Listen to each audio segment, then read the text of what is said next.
सभी को नमस्कार दोस्तों। उम्मीद है आप सब लोग ठीक होंगे। और मैं आप लोगों को बता दूं कि आज का हमारा टॉपिक महाद्वीपीय विस्थापन है। सही है, तो आप लोगों से निवेदन करता हूं कि हमारे चैनल को ज़्यादा से ज़्यादा अपने दोस्तों तक शेयर कर दें और सब्सक्राइब जरूर कर लें, जिससे आने वाली वीडियो का नोटिफिकेशन आपको सबसे पहले मिल सके।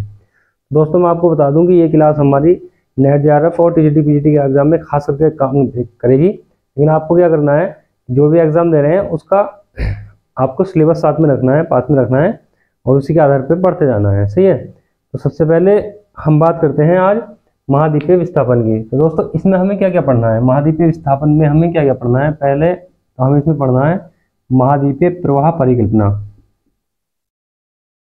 इसमें हमें पढ़ना है महाद्वीपीय प्रवाह परिकल्पना।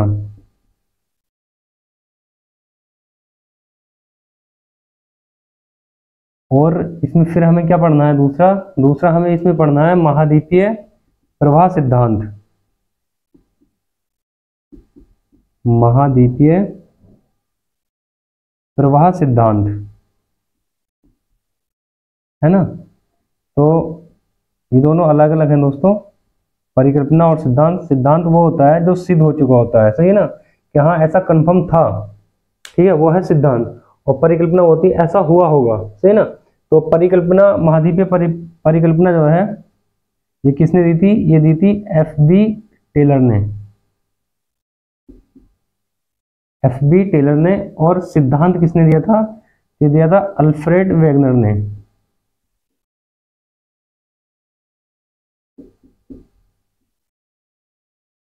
है ना। इसके बाद में दोस्तों अब देखते हैं हम कि महाद्वीपीय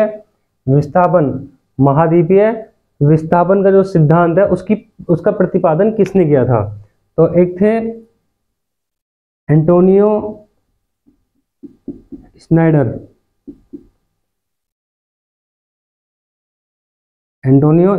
थे।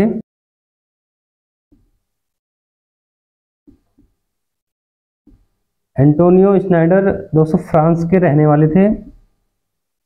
ये फ्रांस के रहने वाले थे, सही ना। तो एंटोनियो स्नाइडर ने सर्वप्रथम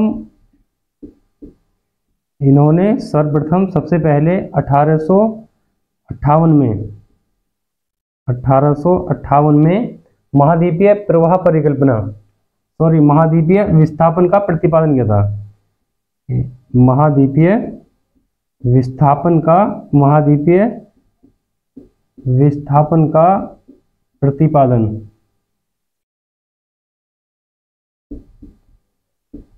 तो इन्होंने ये प्रतिपादन जो किया था वो मानचित्र की सहायता से किया था, है ना, मानचित्र की सहायता से। सही है। तो दोस्तों अक्सर क्वेश्चन पूछा जाता है कि महाद्वीपीय विस्थापन का सर्वप्रथम प्रतिपादन किसने किया था। तो एंटोनियो स्नाइडर ने। कब किया था, 1858 में। सही है, किसके, मानचित्र के द्वारा। अब बात करेंगे दोस्तों हम इसके बाद में, सबसे पहले आज बात करेंगे हम महाद्वीपीय प्रवाह परिकल्पना की। सही है, इसके बाद में बात करेंगे महाद्वीपीय प्रवाह सिद्धांत की। तो आज बात कर लेते हैं महाद्वीपीय प्रवाह परिकल्पना की। दोस्तों बात करते हैं महाद्वीपीय प्रवाह परिकल्पना की। सही है, लिख लेंगे। आज हम दोस्तों मैप के आधार पर ये सारा समझने की कोशिश करेंगे। महाद्वीपीय प्रवाह परिकल्पना।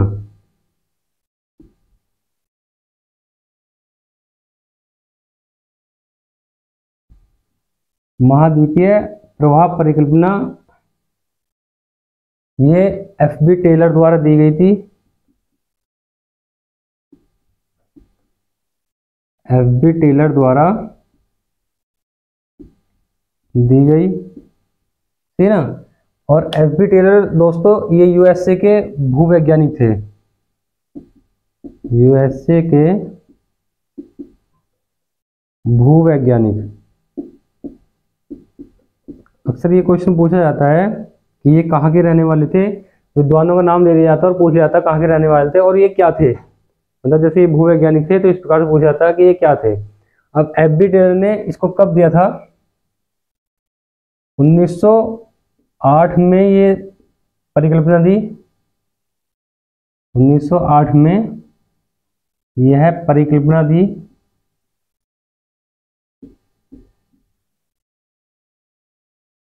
और इसका प्रकाशन कब हुआ था? 1910 में, सही है ना। और 1910 में यह परिकल्पना प्रकाशित हुई। यह परिकल्पना 1910 में प्रकाशित हुई थी, सही ना। अब देखिए क्या था इनके सामने, एफबी टेलर के सामने क्या था? मोड़दार पर्वतों की उत्पत्ति की व्याख्या करनी थी कि मोड़दार पर्वतों की उत्पत्ति कैसे हुई है, सही है। तो इन्होंने क्या बताया? मोड़दार पर्वतों की उत्पत्ति का जो कारण इन्होंने बताया कि उनकी उत्पत्ति कैसे हुई, इन्होंने बताया कि महाद्वीपों का बड़े पैमाने पर विस्थापन बताया, सही है। अब एफबी टेलर के सामने समस्या क्या थी? लिख लेंगे, इन्हें मोड़दार पर्वतों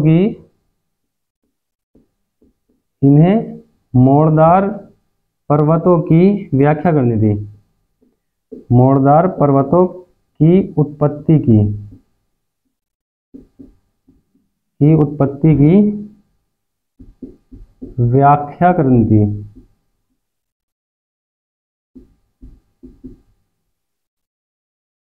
है ना। तो इन्होंने इसमें क्या बताया? महाद्वीपों का बड़े पैमाने पर प्रवाह बताया, सही है ना। प्रवाह मतलब खिसकना बताया इन्होंने। और इन्होंने बताया कि महाद्वीपों का जो प्रवाह वो क्रेटिशियस काल में हुआ था, सही है ना, क्रेटिशियस पीरियड में हुआ था। तो इन्होंने पर्वतों की उत्पत्ति का रीजन ऐसे लिख लेंगे, पर्वतों की उत्पत्ति का कारण महाद्वीपों का बड़े पैमाने पर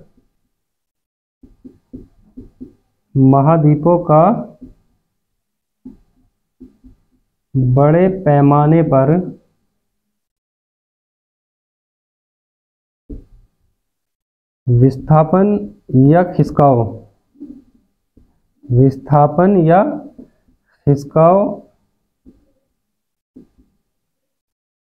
बताया, सही ना। और इन्होंने बताया कि ये जो विस्थापन था, सही है ना, महाद्वीपों का बड़े पैमाने पर जो विस्थापन था या प्रवाह था वो क्रेटिशियस पीरियड में हुआ था। इन्होंने क्या बताया? यह प्रवाह महाद्वीपों का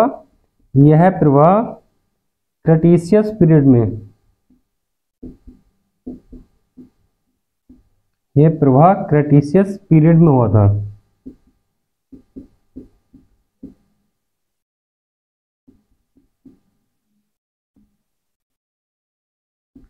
सही है ना। अब देखो इन्होंने क्या बताया, यहाँ पर समझने वाली बात यह है अब दोस्तों, इन्होंने क्या बताया कि क्रेटिशियस पीरियड से पहले संपूर्ण पृथ्वी पर सिर्फ 2 स्थलखंड थे या 2 महाद्वीप थे, सही है। स्थलखंड पर सिर्फ 2 महाद्वीप थे।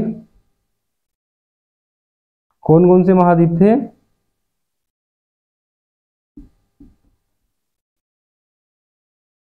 इन्होंने बताया कि 2 महाद्वीप थे। पहला महाद्वीप था लारेशिया, ये महाद्वीप विषुवत रेखा या 0 डिग्री रेखा से उत्तर में था। और दूसरा था गोंडवाना लैंड। दूसरा कौन सा था? गोंडवाना लैंड, लारेशिया या अंगारा लैंड।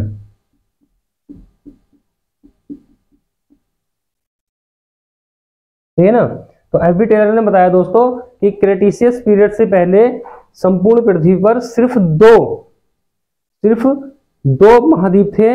एक तो था लारेशिया और एक था गोंडवाना लैंड, सही है। इन दोनों के मध्य में एक सागर स्थित था, ये जैसे मैप पर आपको दिखाया गया है। और इस सागर के बीचों बीच से ये 0 डिग्री रेखा या विषुवत रेखा गुजर रही थी, सही है। अब इन्होंने बताया कि ये दोनों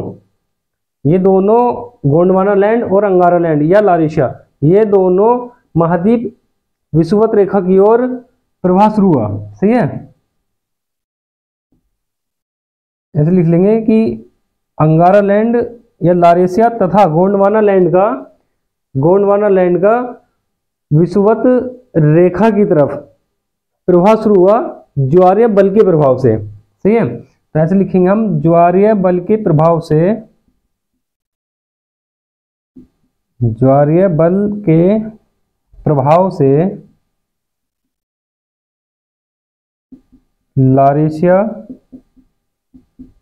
ज्यादा नहीं लिखेंगे, जो मेन है उसको ही लिखेंगे, तथा गोंडवानालैंड का, तथा गोंडवानालैंड का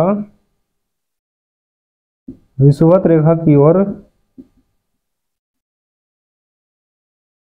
विषुवत रेखा की ओर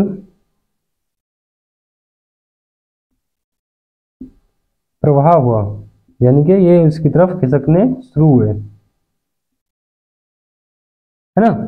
तो अब जब ये इसकी तरफ खिसकने शुरू हुए दोस्तों, एफबी टेलर ने बताया कि जब ये दोनों महाद्वीप से ना, लारेशिया और अंगारालैंड विषुवत रेखा की ओर खिसकने शुरू हुए, तो ये बहुत से छोटे बड़े भूभागों में टूट गए, जिसमें से बड़े भूभाग, है ना, जिसमें बड़े भूभाग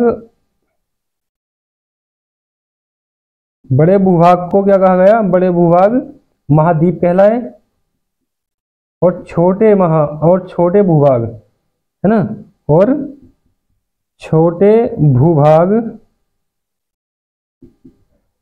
द्वीप कहलाए।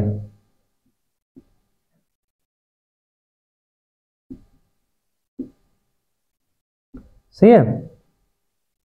इसको देख लें दोस्तों, इसके बाद में हम थोड़ा सा लिखने के लिए इसको साफ करेंगे। सही है, मैप ऐसे ही रहने देंगे, ये जो हमने चित्र बनाया है, तो आप इसको देख लें, इसको साफ करते हैं, इसके बाद में बात करेंगे इससे आगे की।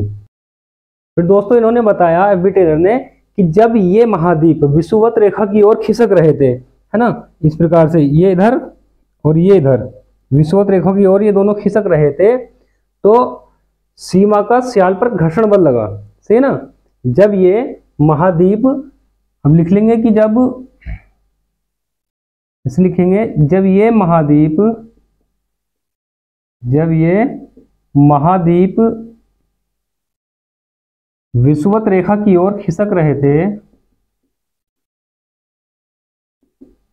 विषुवत रेखा की ओर, ये सब एफबी टेलर ने बताया है, की ओर खिसक रहे थे,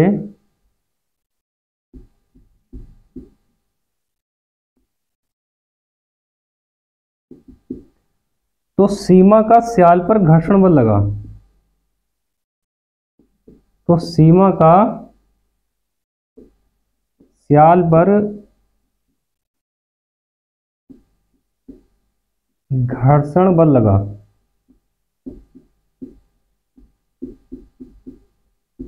तो दोस्तों घर्षण बल लगने से क्या हुआ, घर्षण बल लगने से क्या हुआ कि लगभग, है ना, घर्षण बल लगने से क्या हुआ, पूरब से पश्चिम या लगभग पूरब से पश्चिम विस्तार वाले पर्वतों की उत्पत्ति हुई, है ना, जिस कारण, लिख लेंगे, जिस कारण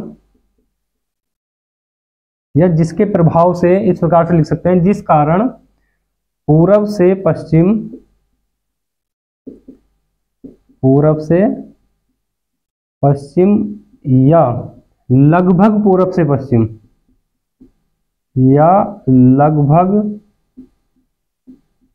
पूरब से पश्चिम विस्तार वाले पर्वतों, विस्तार वाले पर्वतों, जैसे ब्रैकेट में लिख लेंगे, जैसे हिमालय,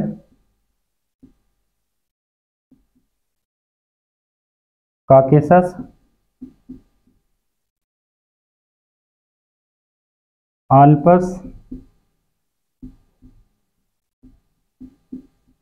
एटलस, है ना, पर्वतों की उत्पत्ति या पर्वतों का निर्माण हुआ, पर्वतों की उत्पत्ति हुई। सही ना। अब दोस्तों इसमें जैसे बताया गया है कि जब महाद्वीप विषुवत रेखा की ओर खिसक रहे थे, ये दोनों इस प्रकार से एक दूसरे की तरफ विषुवत रेखा की ओर खिसक रहे थे, तब क्या हुआ, सीमा का स्याल पर घर्षण बल लगा, जिसके कारण, जिसके प्रभाव से, इस बल के लगने के प्रभाव से क्या हुआ कि पूरब से पश्चिम या लगभग पूरब से पश्चिम विस्तार वाले, है ना, पूरब से पश्चिम या लगभग पूरब से पश्चिम विस्तार वाले पर्वतों जैसे हिमालय पर्वत, काकेशस, आल्पस और एटलस, इनकी उत्पत्ति हुई। और इसके बाद में इन्होंने बताया कि जब ये महाद्वीप पश्चिम से पूरब की ओर, पश्चिम की ओर खिसक रहे थे, जब ये महाद्वीप पश्चिम की ओर खिसक रहे थे, ये महाद्वीप इस प्रकार से पश्चिम की ओर भी खिसक रहे थे, क्योंकि पृथ्वी रोटेट करती है, उसके प्रभाव से जब ये पश्चिम की ओर खिसक रहे थे तो उत्तर से दक्षिण विस्तार वाले या लगभग उत्तर से दक्षिण विस्तार वाले पर्वतों की उत्पत्ति हुई। सही है। तो आप आगे लिखेंगे कि जब ये महाद्वीप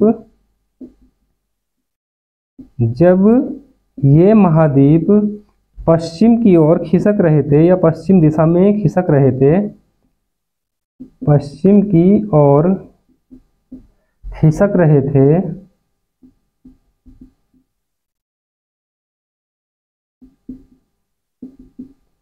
पश्चिम की ओर खिसक रहे थे, तब उत्तर से दक्षिण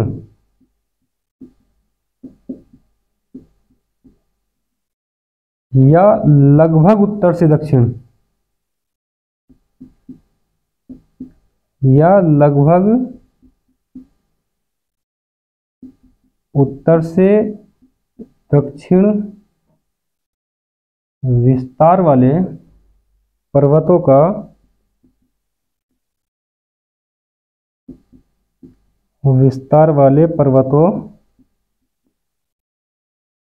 जैसे एंडीज और रॉकीज,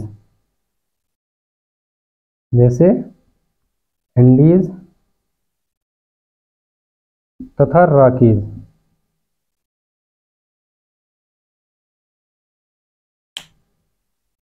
पर्वतों का निर्माण हुआ।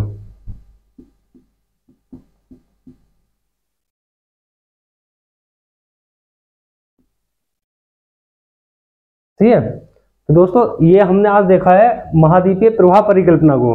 आप इसको अच्छे से समझ लें। अगर एक बार में समझ में ना आए तो दोबारा आप हमें कमेंट करके बता सकते हैं, फिर और दूसरे तरीके से समझाने की कोशिश करूंगा। तो आप इसको देख लें एक बार से करके। यहाँ से अक्सर सभी एग्जाम में काफी क्वेश्चन पूछे जाते हैं, सही है ना।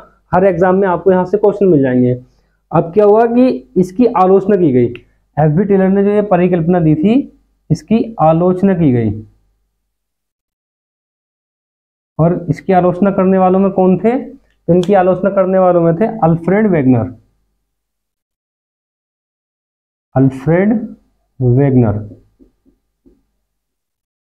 सही है, अल्फ्रेड वेगनर, जिन्होंने महाद्वीपीय प्रवाह सिद्धांत दिया है। सही है दोस्तों। तो आप लोग इसको अच्छे से एक बार देख लें और ऐसे ही हम समझाने की कोशिश करेंगे आगे भी सभी टॉपिकों को। तो आप लोगों से निवेदन है कि हमारे चैनल को ज़्यादा से ज़्यादा शेयर जरूर कर दें अपने दोस्तों को, और हमारे चैनल को सब्सक्राइब कर लें। सही है। तो मिलते हैं दोस्तों अगली क्लास में। जब तक के लिए धन्यवाद।